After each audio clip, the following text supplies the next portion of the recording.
What the hell? The actual Oscars happened. Nice. Good job. That's a good intro. Matthew stopped us for like 20 minutes before, we usually do this big prep thing. And he stopped us for 20 minutes. He's like, guys, please, I never get to start the podcast anymore. I have something really good to open up with. He said I had something really good. And Alex and I were like, no, like, we're going to do our thing. We're going to do the really funny bit we have planned. And he's like, please, guys, please let me do my bit. And, I guess this is the audience. You decide.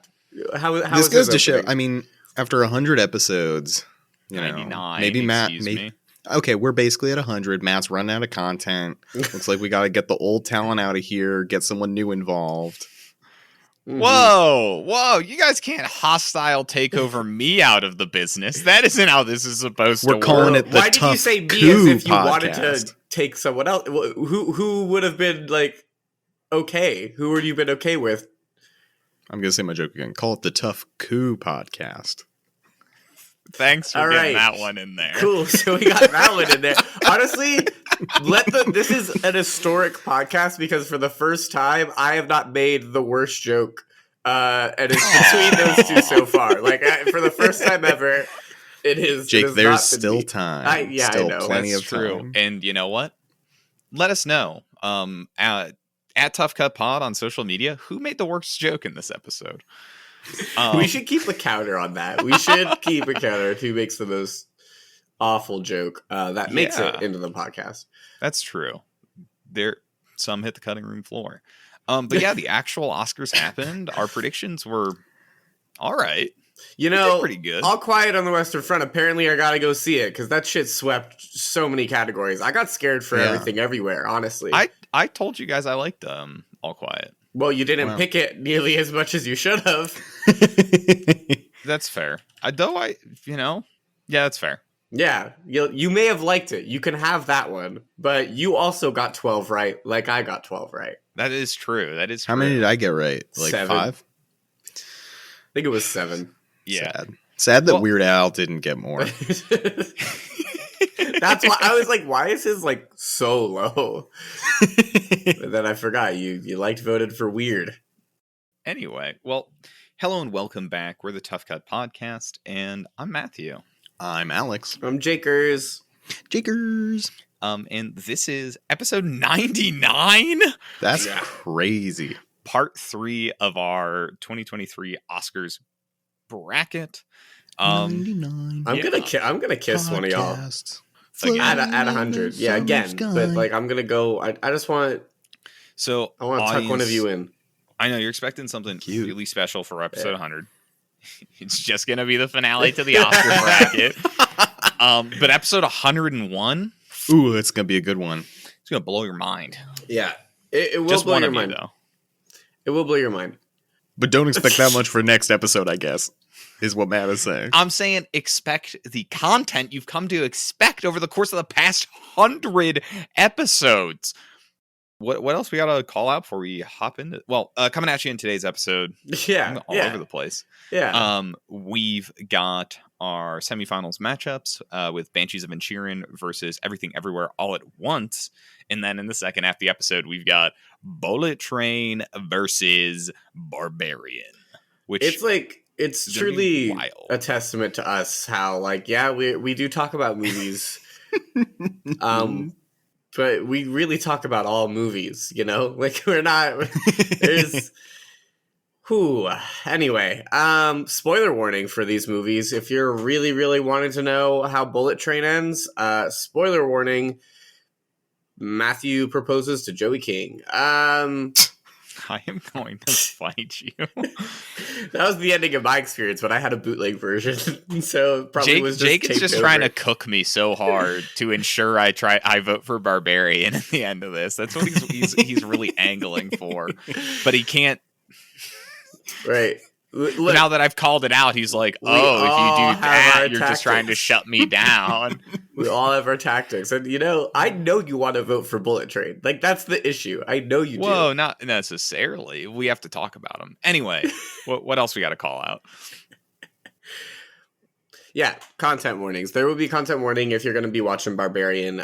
There is heavily suggested sexual abuse involved in it. So if you're particularly squeamish to that, or just just take care of yourselves. We want you guys to watch along with us, but only if you're going to be comfortable and have a lovely time. And Banshees. The Banshees implied suicide. So take care of yourselves. And yeah, awesome. All right. Great. Thanks for that, Jake. You're so welcome. Jumping into our first matchup here, I can go ahead and reintroduce Banshees of Inisherin, directed by Martin McDowell. Tulo, best of friends, are no longer best of friends because one of them decides unilaterally to end the friendship. Almost like the movie is a whole allegory for the Irish Revolution. It hurts both of them and those around them. Wow. Yeah. It was really beautiful. Throw out like a spoiler. We're like at the third episode. Just throw one out. Jenny the donkey is allowed inside the house sometimes. Okay, but that scene where he's like, I'm not putting the donkey outside when I'm sad. That's like... That's so real. I related to him immediately. I was like, yeah, I get it. Yeah, I know. I feel like it's one of the realest things that goes down. The Oscars fucking lied. Another reason why the Tough Cut award show is better than the Oscar show, they dressed up a random donkey in the Oscars saying it was Jenny the donkey, but that wasn't the real Jenny the donkey. Jenny the donkey wasn't invited to the Academy Awards. So big fuck you to the Academy for that, and big fuck you for lying. Wow, that for sucks. What it's worth, Jenny's kind of known as a little bit of a booze donkey. I was gonna say booze hound, but booze hound. So you're saying Jenny the donkey didn't get invited because she's a known alcoholic in the industry. Is that what you're saying? Well, when you put it that way, is that what you're saying? Is that what you're saying? Yes or no? Is that what you're saying? I am in fact implying that Jenny the donkey is an alcoholic donkey. Jesus Christ. You're probably right, honestly. Wow. All right, Jake, go ahead and introduce Everything Everywhere. We're approaching 10 minutes into the podcast. And the only thing we've decided is that Jenny's an alcoholic. Well, yeah, I think the Jenny the donkey joke might take the worst joke of the episode so far. And look, again, it was not me. All right, still time. Go ahead, I'm doing Jake. good. All right, Everything Everywhere All at Once, directed by the Daniels. It's, when an interdimensional rupture unravels reality, unlikely hero must channel her newfound powers to fight bizarre and bewildering dangers from the multiverse as the fate of the world hangs in the balance. Isn't that weird that that's like what that's what Google's synopsis is? And like it's right, but I feel like that's like I safe. guess that's the yeah. It really deals with a lot of intergenerational trauma and family shit. Basically, it's saying go to therapy. This movie's just saying go to therapy. Yeah. And Banshees of Inisherin is saying the same thing. Yeah. Men will do anything. Men will do cut anything. Their own fingers off before they go to therapy. Yeah. It is very, very true. I feel like Banshees is saying get yourself a therapist who's allowed in the house. Yep. And if Jenny wasn't glugging, then, maybe she'd go to therapy too. Maybe she had time for therapy. Yeah. Please, Jenny, get some help. We care about you. We want to see you at the Oscars next year. Yeah, for her new role. What's her comeback role going to be? 20 years from now, she's going to star in, like, The Whale. It's going to be the Genaissance. It's going to be beautiful. Yeah, so kind of jumping right into these movies. Yeah. Going into the actual Oscars, 2 movies that were favorites in a whole bunch of categories. And one that actually won a bunch of them. I mean, Banshees got completely shut out. That surprised me. That very much surprised me. And it felt...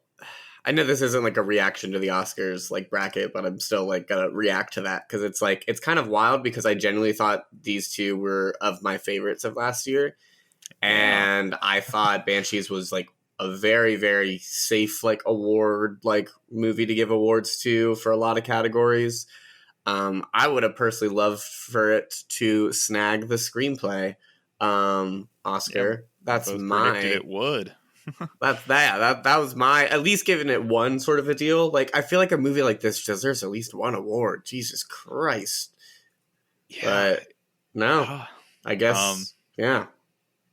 Yeah, and then, Everything Everywhere just fucking killed it. It did kill it. And look, every single category that it won an award for, I could maybe talk about like two that it probably didn't deserve it, but all the rest were like no, like they did pretty well with how they picked it. Yeah, like it's a great movie. It's a great movie. It's just wild that's we're on the other side of the Oscars, and that was kind of the outcomes here. Mm-hmm. Yeah. I guess also with that said, Alex, having maybe stewed a little bit more, have your feelings on Banshees changed? Have they gotten better, worse, about the same? No, about the same. And can you remind the audience, in case for some reason some dummies are starting with episode 3? Yeah, I mean, I was not a fan of Banshees. Watching it through, I just felt like it was very Oscar baity.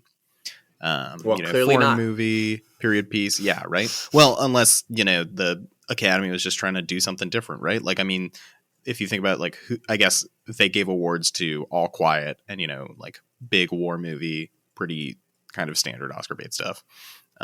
But I'm saying that having not seen the movie. But it felt like, they give a ton of awards to Everything Everywhere. They gave Brendan Fraser for The Whale.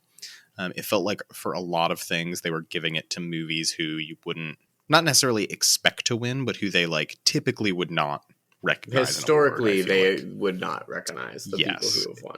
Yeah, exactly. I could see that. But yeah, so Banshees, still not your vibe. Still not my vibe. I mean, I think I am less anti than I used to be, maybe. But yeah. So one thing I wanted to mention with these two movies, these two movies were both the only two movies that all 4 of their main actors got nominated. And I think, if we're comparing them, if this is a comparative podcast, how do we feel about each of if we put them 1v1 against the acting performances turned in for each performance here? How are we feeling? How are we feeling about, you have Michelle Yeoh versus Colin Farrell's performance, which I think is very difficult. You have Ke Huy Quan versus Brendan Gleeson's performance. That's insane. You have Carrie Condon versus Stephanie Hsu. Or I guess more Carrie Condon versus Jamie Lee Curtis. And then Stephanie Hsu versus Barry Keoghan. Yeah. Those are insane matchups to me. It's very tough when I thought about it this way, because I was really, really rocked by both performances in these movies for all of them. I was happy that all the actors got nominations for both. Yeah. I think it's really, really hard for me. I think talking Colin Farrell versus Michelle Yeoh to kind of, I guess, kick it up to the top. Mm-hmm. Or maybe we should start with the other direction, the supporting character. You're such a silly man. My silly little man. I'm kind of silly today. I think they both give really incredible performances. I think Michelle Yeoh, Everything Everywhere, affords the ability to do a few more different types of things. Yeah. Which I think really helps if you're just purely evaluating a performance, is what range are you given with different types of performances that you can fit into one role. Mm-hmm. And given the nature of the multiverse, she gets a whole bunch of them, and then also has a ton of emotional range at play, which I think she kills absolutely. Yeah. So huge points there. Simultaneously, my 2 cents on Colin Farrell's character, the emotional range is a little bit less. However, there is a really inspired realism to the performance. I feel like it's a very nuanced performance, where lots of small aspects of it, I think, are... The subtleties are insane in his, and that's, I think, what I liked a lot of it. And what elevated the script for me is that, it seems so simple. And then Colin made it seem so simple, it's really good. There are, in particular, with Colin Farrell and Brendan Gleeson interacting, lots of little things that both of them are consistently doing, be it physicalities, reactions, non-reactions, that really elevate their respective roles. And I think Yeah. that's what's part of what that is part of what is so cool about Banshees. Simultaneously, like the nature of everything everywhere gives the opportunity to be so many different types of characters in one role, for basically the entirety of the cast. And I think that um, is probably like at its baseline one of the movie's biggest strengths in terms of its performances, is that everybody has so much to do and it is so inherently so varied. Yeah, I don't know. Those are kind of like my off the cuff thoughts. Yeah, I think that, like, you're right that I think everything everywhere you get more just things to do. There's there's fight sequences. Like there's like, multiverse shit where you just have to shove a hot dog in someone's mouth. Like there's a lot. There's a lot there. And they literally play with all these different genres, from like romance to sci-fi and all that. So like, yes, totally right. I especially want to shout out Stephanie Sue and Barry Keegan's performance, because both of them are young actors who are like still like they're up and coming now. And if I had to choose between both their performances, it's so hard. I think I would give it to Stephanie because she has more of the emotional like anchor to everything. I think, but just Barry's, the way he anchors his performance on a role where you can, that role can be not as memorable, I feel like, if you don't act it perfectly. And I think he does. I think he just does such a good job. So just like for young performances, for both these movies to have two young performers who hopefully are going to continue to get more opportunities down the line, that's just really exciting for me, and something that like I really, really, when I was watching both of these movies, I really enjoyed seeing. Yeah, totally. I mean, I think, Matt, you really hit the nail on the head with it's pretty difficult, I feel like, to compare the performances in these movies because, like you said, everything everywhere is like this expansive universe, like a multiverse where they get, infinite possibilities, infinite range of roles, versus Banshees is so small, and it's like deep. The performances have a lot of weight, but it's still so small and so simple. It's pretty tough. I feel like I would probably give it to Michelle between her and Colin Farrell. I think I really like Brendan Gleeson's performance, I think, more than Colin Farrell's, actually. I feel like Colin Farrell's, to me, honestly, felt a little stale. Like, I felt like it got old, I feel like Brendan Gleeson's, because of the way his character is ramping up, versus I feel like Colin is fairly desperate the whole time. I feel like I got more from Brendan Gleeson, if that makes sense. Yeah, I think the thing that's really interesting with that angle is in terms of like philosophical depth. Brendan Gleeson and Carrie Condon's characters, I think, carry a lot of the like philosophical depth of character. To your point, Colin Farrell is a little bit less adaptive as a character as the runtime goes on. So I can see that. I can see someone preferring Brendan Gleeson's performance for sure. Well, it's interesting because I feel like they definitely purposely separate these characters into camps of, for lack of like eloquent words right now, like you have Brendan Carey's characters being like the quote unquote intellectual smart ones, and then like Colin and Barry's are like the dummies of the town. And so like, it gets frustrating when the your main protagonist is one of the dummies, and he's faced with like two smart people saying things, and like if you are on the team of the quote unquote intellectuals, then like you're not gonna really enjoy Colin sitting around and all that stuff. And Barry doesn't last long in the film either, so you don't have as much time with him. So I think that's interesting. I do think Key's performance, though, might be my favorite of the whole thing. I think it's just the genuine earnestness of this performance. And then, like, at first it's just, like, fun. It's fun. It's great. It's all that. But then you get to his In the Mood for Love kind of parody. And then it's just like the gravity in which all of a sudden he deals that genuine sincerity in like a serious, suave way. Like all of a sudden, I just think that, like, it just sells it for me. It's such a beautiful thing. And I genuinely think, like, without a doubt, he gave like the best performance out of all that.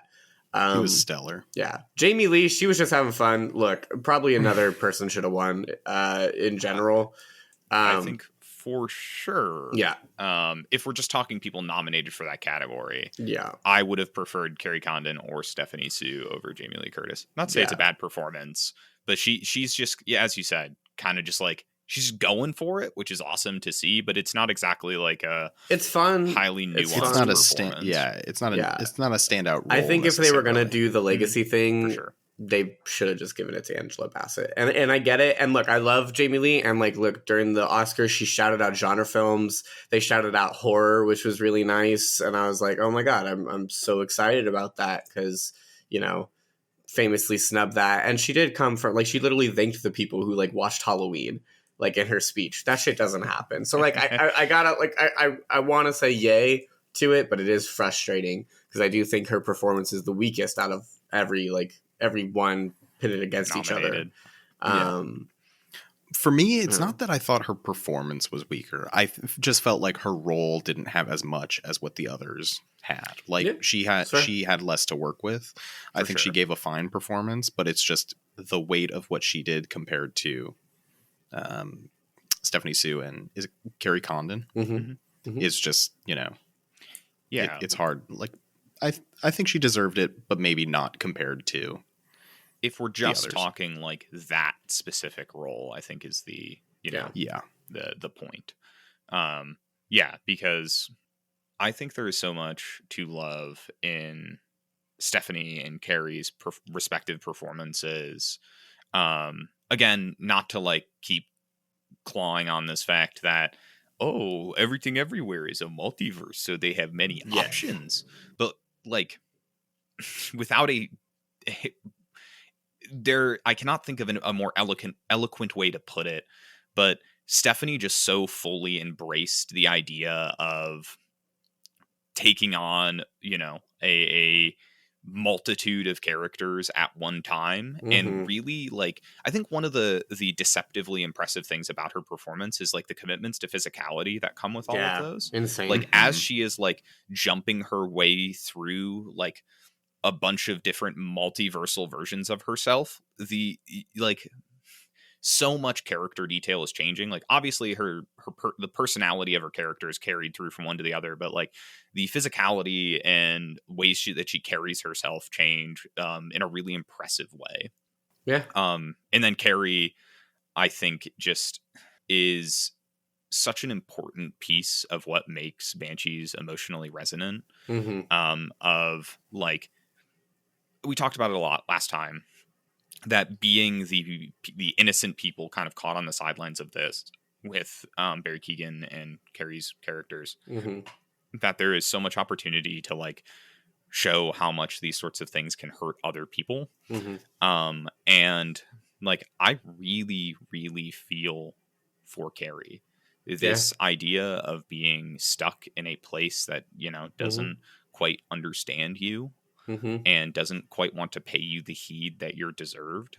And starts falling apart on you. Like, even the things that you like loved or like were thinking in your head, oh, I'm staying here because of this. Those are the things that are starting to fall apart, and that's heartbreaking. But it's also great in a way, and I view it as kind of a positive thing where it's like she still found a way out. Like it's not like the only way out was Barry's way. It was there are other ways out, even if it's hard. And she literally had to like leave behind her only possession, which were her books. And like, that's like a really like beautiful, simple thing where she's like, oh no, like I can start over, but in order to fully start over, I have to leave everything behind. Yeah. This idea of like leaving behind who you were, I think permeates through that character choice. You talking about her performance kind of brought me to a realization. In a lot of ways, I feel like she is a stand-in for like the audience, you know, in the way that she fights for Colin Farrell's character and like pleads with Brendan Gleeson to like just get over it, like move on, like just be his friend again. Yeah. Yeah, because it seems like such a silly thing. You're as an audience, you're like, yeah, why is this the point of contention? Like, what? Just stop it. You know. And I think a funny realization that I've just come to is that I think maybe I was too in there with her, and so when she left, I was like, God, I wish that were me. Oh my God. I mean, look, it's how he read it though, and that's you're like, valid. I can't deal with this petty conflict. Yeah. Yeah, but you can watch Morbius for like 10 times, but whatever. I've only seen Morbius the once. Too many times. Morbius enjoyer identified. Morbius. I skipped the movie. You want to read out loud what your name is on our recording choice? No, you're okay. Okay, cool. I just want to make sure. Do you want to read it out loud? No, God no. Matt, how about you? I'm good. I'll leave that one where it lie. This is gonna be some fun secret lore. I like secret lore. Sometimes the bits are for us, you know? Yeah, exactly. Although maybe I'll just say it at some point, and then that'll be the name of the episode. Or you could just name the episode that. Yeah, no context. Name the episode that. No context. This is gonna be the name of the episode. God damn. Okay, last minute question before we unfortunately will have to vote here. Overall, if we're giving this is for our best film of the year. This is for all encompassing all the nuggets. I think it was important, at least for me in my decision making process, because these are two of like my favorite films last year, to do the acting like, you know, back and forth, because that was its major. I think that's its major pull.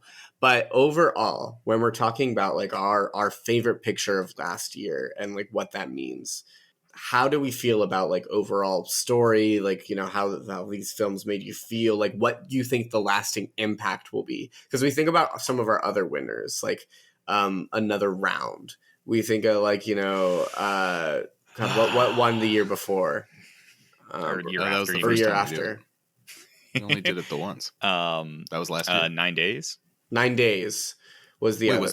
Have we done We've two done Oscars two. brackets? We've done two. This is our third. What? Yeah, this is our third.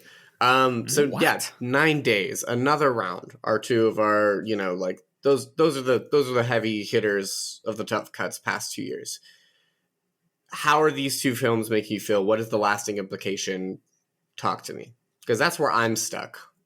The philosophy corner, you may say. All right, so we ran out of time for our podcast.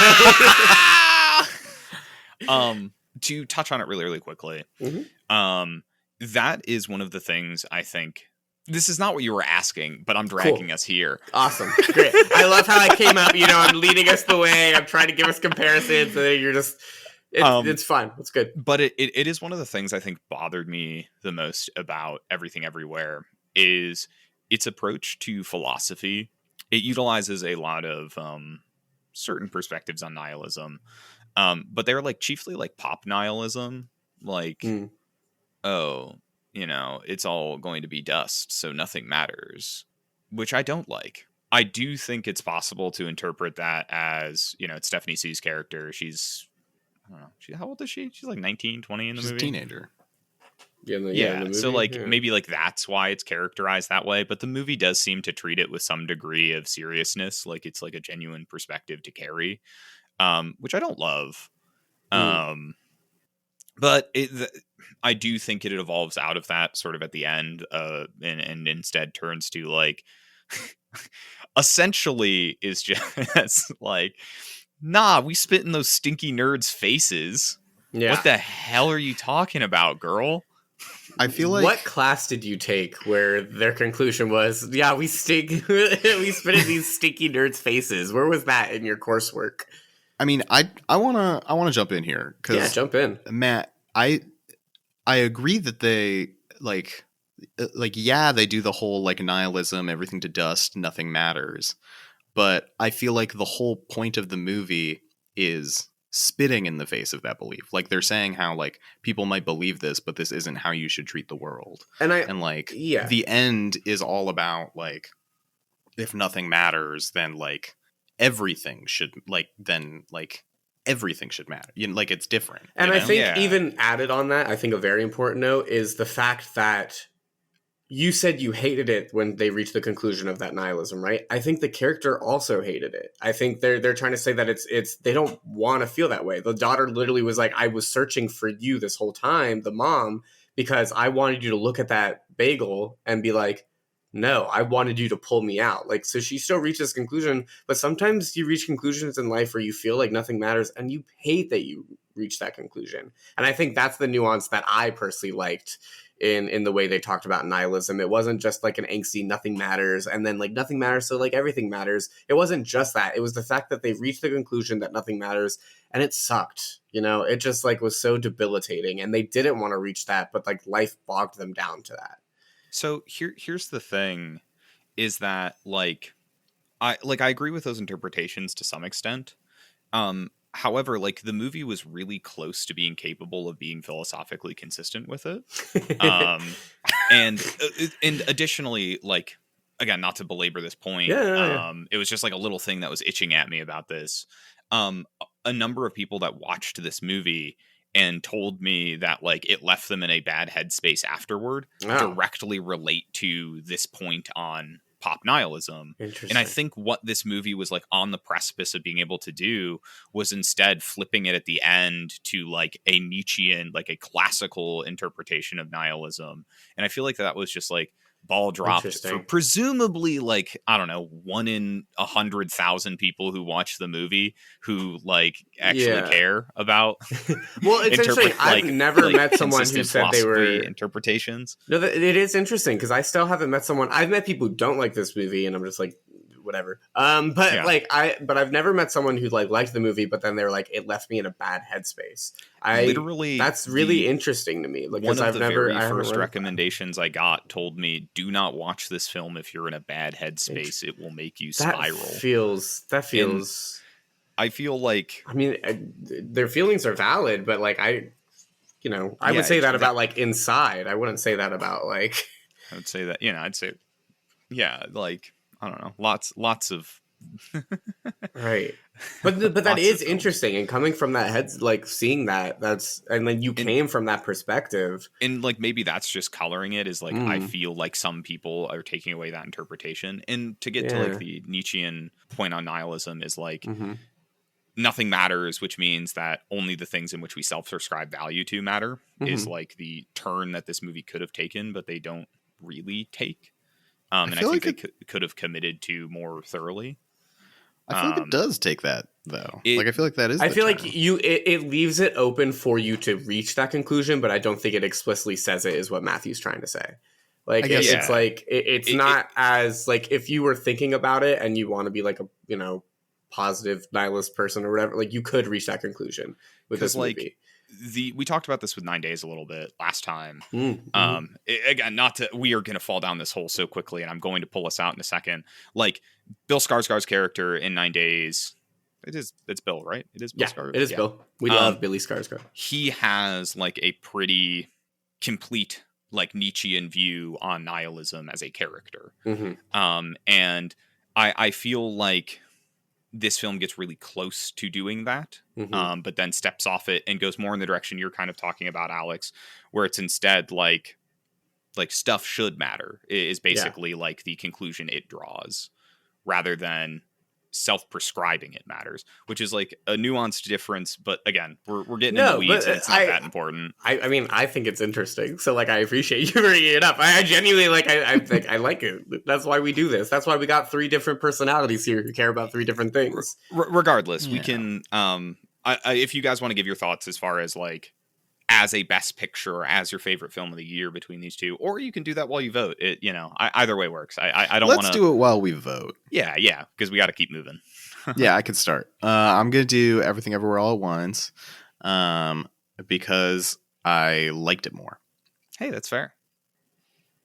And yeah, go for it. I feel like all my conversations, you guys probably know why I like it more. Yeah. I'm going to go ahead and... Butt plug. That is the scene that Alex really That's resonated with. that's Yeah. Yeah. I'm gonna vote for Banshees of Inisherin because I'm really just trying to signal boost the movie that got shut out at the Oscars. He's trying to appeal to me. He's Unlike trying to appeal to me. unlike like the film bro sort of people that like the movies that win at the Academy, like that couldn't be me. Yeah, so to be Jake, fair, Jake, that's exactly what you're going to do next time with Joey King. exactly. See, You don't know. that's what we call teeing it up, baby. I don't use this word often, but I'm going to. That was a cunty move. That was Whoa. So fine. If we do collabs with Australians more, we're just gonna have to get used to it. And I feel like America as a society, we need to desensitize ourselves. Look, this actually is very hard for me, but to turn it back on Matthew's head, he started talking about philosophical consistency, and I'm not all about that on the show notoriously. No! So I gotta vote for everything, everywhere, all at once. You mentioned the phrase philosophical consistency, and can't do it. I love it. So everything, everywhere, all at once advances, and yet again, 3 years running, Jake just keeps shooting perfect. The man can't be stopped, but apparently Jake just has good taste in movies, as we fucking inflated his head about during the Jake bracket. I knew eventually this would turn on me. You guys were so sweet. You guys were so sweet and nice in the Jake bracket. Like, literally the most compliment. I literally almost teared up recording like 2 different times. And I knew eventually they would just turn around and be like, I fucking hate him. Like, I hate him. Hey, you know what? I love that you have good taste because it means that you can filter me movies you think I would like. Mm-hmm. Mm-hmm. And you do, and it's so sweet. I do. Anyway, I love recommending movies. Let's go to the best matchup got that we have so another far. matchup. And Jake, you can go ahead and introduce Barbarian as I get shot into the dark for I some know, reason. I saw that. Well, I sure will. Barbarian, horror movie directed by Zach Krieger. It's about... I mentioned horror movie, and Matthew's lights are flickering on and off like some Nosferatu shit. It's Malignant. I love Malignant. I know. Malignant should have won instead of 9 days. Anyway, and I pitched both. I'm crazy. Barbarian is about a woman who goes and rents an Airbnb, and oh, surprise, the Airbnb is already taken by someone, but she convinces her to come on inside. The mix-up, we don't want you out. It's nighttime. It's dangerous in the city. And then bad shit happens. And that's pretty much the synopsis. Yeah, that's it. Thank you. All right, so I can go ahead and talk about the movie I pitched. Not Morbius. What? No. Bullet Train. Released Stop. in Bullet Train. 2022. I don't have it pulled up yet. Bullet Train was released in 2022, directed by David Litch. Brad Pitt is an assassin on a train. Thank you. Who else Shut is your there? dirty mouth. Who else is there? Aaron Taylor Johnson is there. Mhm. True. I know you're waiting for a specific name, Bad Jake, Bunny's but there. because I respect Matt, I'm not going to say it. Here's the thing. We're not thinking about it, guys. Think of 9 Days. 9 Days had Zazie Beetz and Bill True. Skarsgård. True. Wow. Oh my Who's god. this matchup against? Zazie Beetz and Billy Skarsgård. Wow. We have Okay. a type. And I'm okay with it. And I'm more than okay. I'm very okay with it. I'm pretty okay. I love these two so I much. want Bill Skarsgård. If anything, Bullet Train should have had more Zazie Beetz. That's all I'm going to say. So, Yeah, that's true. Okay, talking about these movies, sort of like They're fun as ripping hell. right into it. Yeah, they're fun as hell, but I also feel like they are deceptively smart movies. Yeah? Yeah. Bold claim. We started to get into it a little bit with Barbarian, and it kind of like opened my mind's third eye Mm-hmm. of like how much other stuff is going on in Barbarian that is, I think, genuinely really smart. I And loved also, watching it a second time because you pick up on it's great. It's great. I encourage watching it a second time with someone. it is also like there are some movies that end up having smart interpretations by accident. I think Barbarian, a lot of the smart stuff is super intentional. The It's like super difference in the intentional. way they, to call out a specific way they frame um Tess versus Justin Long, AJ going down into the basement is intentionally very different. They're even like coding it in different types of light, which Mm-hmm. is super intentional and wild. Like on a, I don't know, metatextual level, what it can say about the experiences of men versus women in scary Mm-hmm. situations and lots of other stuff. Oh, no, that stuff is Simultaneously. really good. I mean, the whole premise is fucking with the audience because they know they're smart enough to know that the Exactly. audience will be like, oh, we know where this is going. We're being smart. Like, this is, we don't It's, try, like, you cast Bill Skarsgård. Be you serious, cast you Bill know? Skarsgård. You cast Bill Skarsgård. You call the movie Barbarian, which has its own like Mhm. connotations. The scene where she wakes up in the middle of the night and he's like muttering in his sleep. Like, of course Yeah. you're gonna think he's the monster.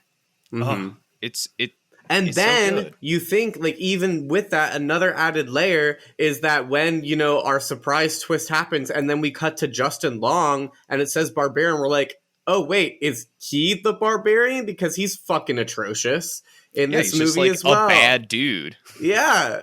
And it's They should have put him in and the we still Northman. have Big Mommy Milkers. So it's like, what's going on? I googled it because I was interested like why the movie is called Barbarian. The director and the writer talk about how it was kind of a placeholder name, and like that's what they used while it was like in production and stuff, and they Mhm. just never changed it. And like partway through, they were like, "Yeah, this kind of fits. This is like pretty good. We like what it says," and they just kept it, but they don't like really know why. That's cute. It's cute. Yeah. Was the point you were gonna make, Matthew, was where Barbarian is on purpose smart? Are you saying Bullet Train is like accidentally? If you really think about it, Bullet Train's a really smart, complex movie. Is that because I kind of agree with you, And it's that highlighted by Joey King. but I agree with you that it's like accidentally. Like, I don't think Bullet Train was trying to be anything except for fun. I genuinely believe that. I think this is the best example of a film that got way too much money than usually this kind of idea gets, which is great, but it's like, holy shit, did you not need to spend this much money on this movie? Like, it's exciting that it did. It's fun because of it, but I think you're right. It's wild because it afforded them the opportunity to cast so many people for ostensibly lots of roles that are on screen for like 3 minutes cumulatively. Bad Booney gets a whole backstory and then dies right away. That is hilarious. Which, like, that you essentially cracked my point open before I could make the point. Is Barbarian, I think a lot of it's intentional. Bullet Train, I think a lot of it is accidental. I think that they constructed Bad Bunny's character and built the backstory to make explanations for other people rather than them trying to intentionally like make statements on, I don't know, any number of things. Oh, for sure. Any number of things. Be it like, the like butterfly effect type view of like rippling effects of our actions, or like, I don't know, cartels are dangerous, yo. Like, no, they're clearly fun. Come on. You hang out with Bad Bunny as he kills people. Or like, I think that it is a movie built on a lot of like callbacks and payoffs that a lot of films will set up and call back to so overtly they like hit you over the head. Whereas I feel like Bullet Train, which I think is a symptom of its pacing issues, and less so that they forgot to include them. The pacing is that they like have wild. Lots of like really good payoffs to little things. And like it's hard because they nailed chemistry, but like in pockets. Like there are pockets of people who have chemistry and then don't match the chemistry of the other people who have good chemistry. So then when the characters meet, because they will, because we're on a fucking train, Like, it's like, why is this such a total difference and what's going on? Yeah, Again, I feel like there's the like big issue. I feel like is that the people who made Bullet Train, I think they wanted to make a movie that was like their cult classic favorite films, and they got too much money, and then it went like it went completely wrong in the right way, if that makes sense. Like, yeah, and I think that super makes sense. Even tying in so far as like these weird tonal differences between the chemistry of characters and pockets, like it translates to, at least in my mind, again, likely accidentally, the this underlying idea that you have like multiple groups of assassins on one train that are all from like different organizations, trained by different people, act so wildly differently, almost like they are plucked from entirely different movies. yeah. Like, it feels, for example, we jump to Bad Bunny's backstory, and it feels like a different movie. Yeah. Like, and the fact that these characters have no chemistry when they interact sometimes, like, accentuates that feeling. And I think that is accidental. I don't think they did that on purpose, but I don't know anymore. I think I have a great comparison. So, did you guys saw Multiverse of Madness? Yeah. You know how everyone was shitting on that movie because all of the Illuminati scenes were filmed separately, so no one met each other? Yeah. So it was all filmed separately, like no one met. That's what this movie feels like, except they all were in the same room. It feels like everyone is on a green screen acting alone, and they just like are giving, but no one is talking to each other like they are there.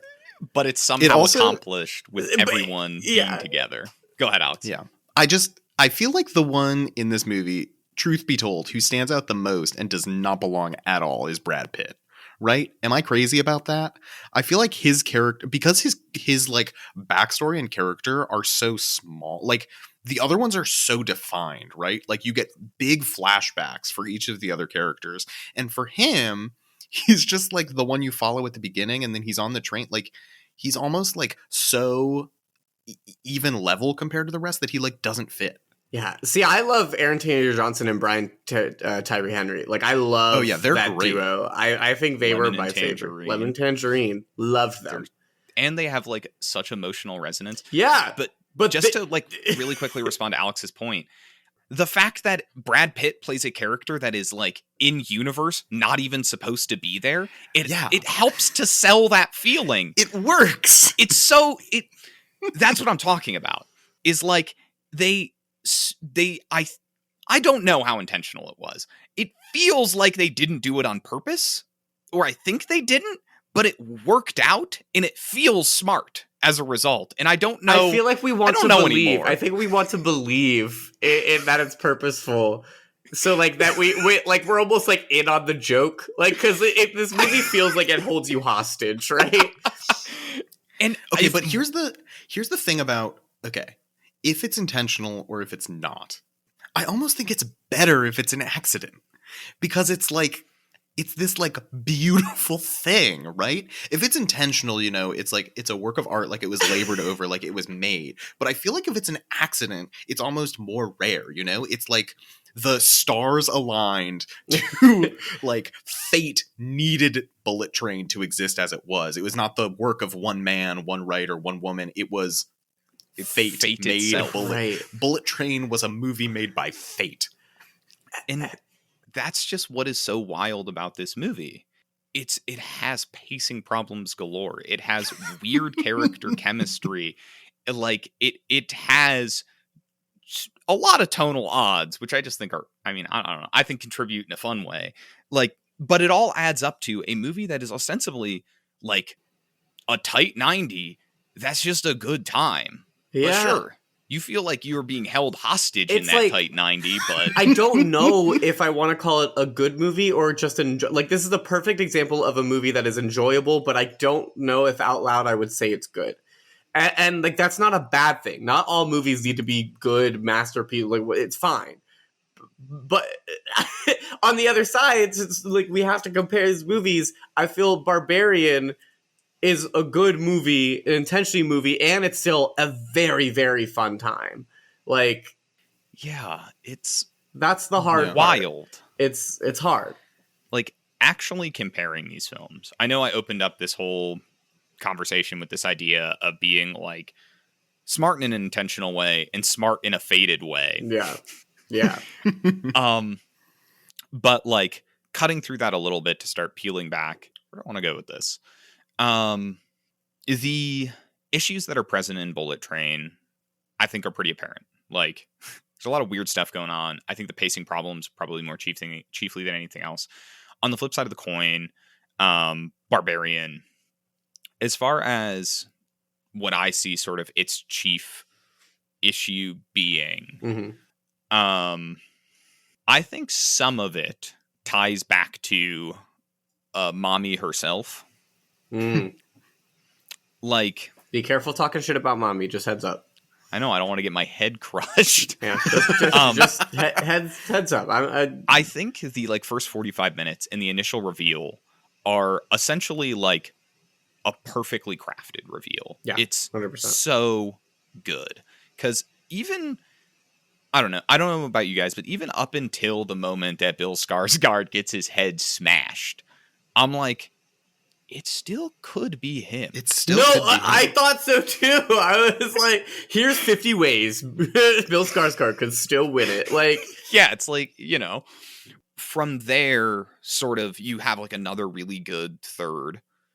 And then you get to they're both trapped in, and the movie starts to turn a little bit more into I think after the last time jump back, it sort of starts to turn into a more conventional kind of monster movie. And I think that, in my mind, is where Barbarian dropped some of its ball. And I feel like tying back to Barbarian being smart for good ways, it drops the ball for, like, I feel like accidental reasons. Like, they wanted their cake and they wanted to eat it too.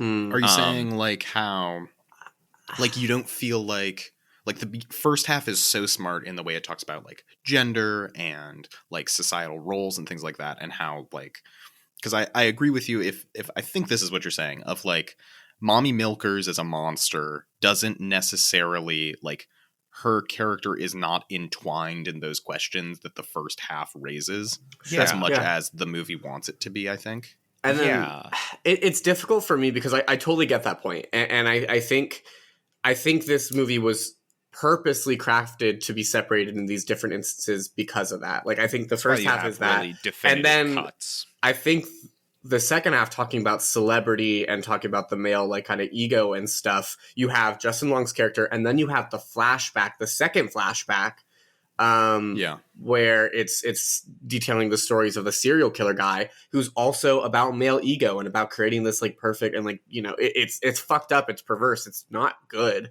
at all. Like, he created this, like, you know, monster because he's an abuser. It's paralleling Justin Long's story as well. And I actually think the third act, it does, like, I get it. They're raising a lot of stuff and it's hard to beat that beginning, especially because you miss Billy Skarsgård. You want him back. You showed me Billy Skarsgård. I want my Billy Skarsgård. But I think the fact that Justin Long's character is still alive in the end, and then at the very end pushes, like, her, like, off, like, like, I think it's still smart because you're like, the whole time I'm like, all of a sudden less afraid of Bobby Milkers. It's not about the fear of that. It's the fear of this. He can't keep getting away with it. He's a bad guy. Which, to the movie's credit, I do think Justin Long is tremendously characterized. Yes. Oh my God. When he shoots the girl too in the tunnel, when he, like, I'm so frustrated at this man. I think it's hard because we're coming at it from the perspective of three straight men.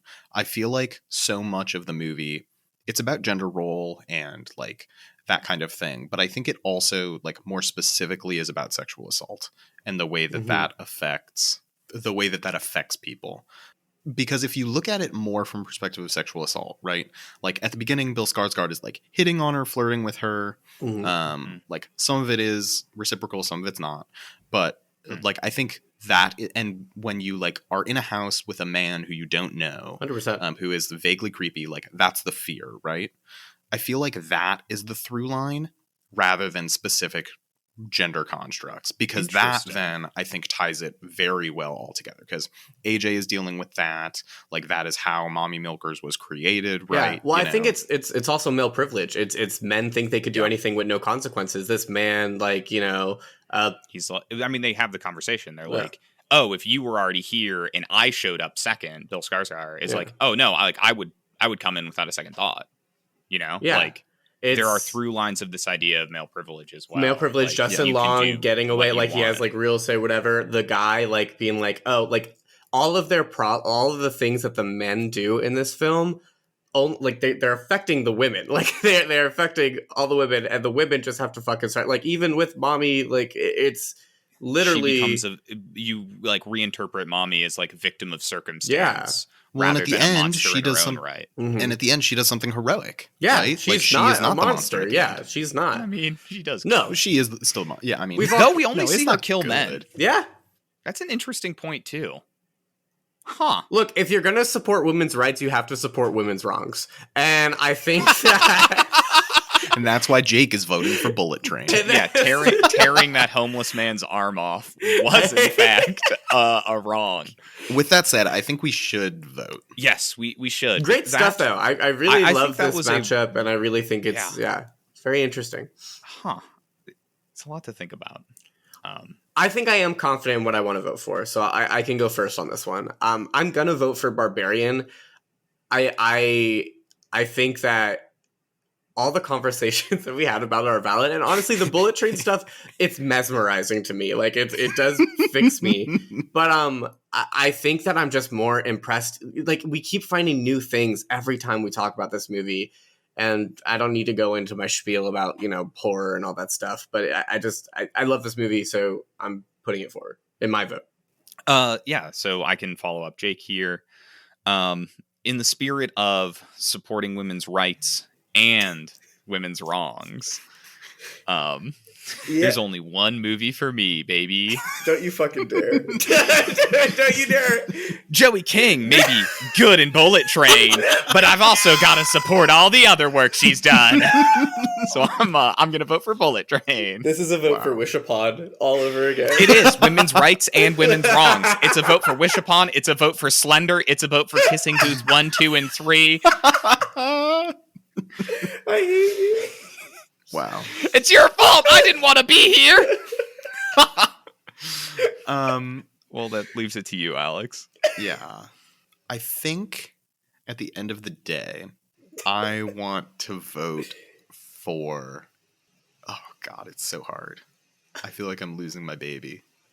I'm going to vote for Barbarian. Oh, Jesus Christ. Which means Jake gets 2 movies in the finale, but that's okay. I was actually out of breath with that. They're both really good, and we say this a lot. I could go either way on any given day. I feel like I really like a lot of the intentional stuff Barbarian does. Not to say that Bullet Train stuff definitely isn't intentional, but might not be. Bullet Train's really fun. Go watch Bullet Train if you haven't. If you're just like looking for something to watch at the end of the night, it's a good time. Yeah, it's just a really fun movie that the more you think about it, the more you end up in its tangled web of like, was this on purpose? Yeah. And that's part of the mystery. Honestly, that was the best argument you could have made for Bullet Train, like during this. And look, it made it to the semis too. So I could have voted either way, truly. If you like the episode, remember to rate and review the show on all your favorite podcasting platforms and follow us on social media. If you're listening, your honorable mentions, well, you give us your best film of last year, and we'll shout it out in the next episode. It'll be great. Yeah, so with that, our finale is going to be Barbarian versus Everything Everywhere All at Once. So remember, one of those films was a critical darling loved by the Academy. The other one is an underground little fighter. And in multiple ways.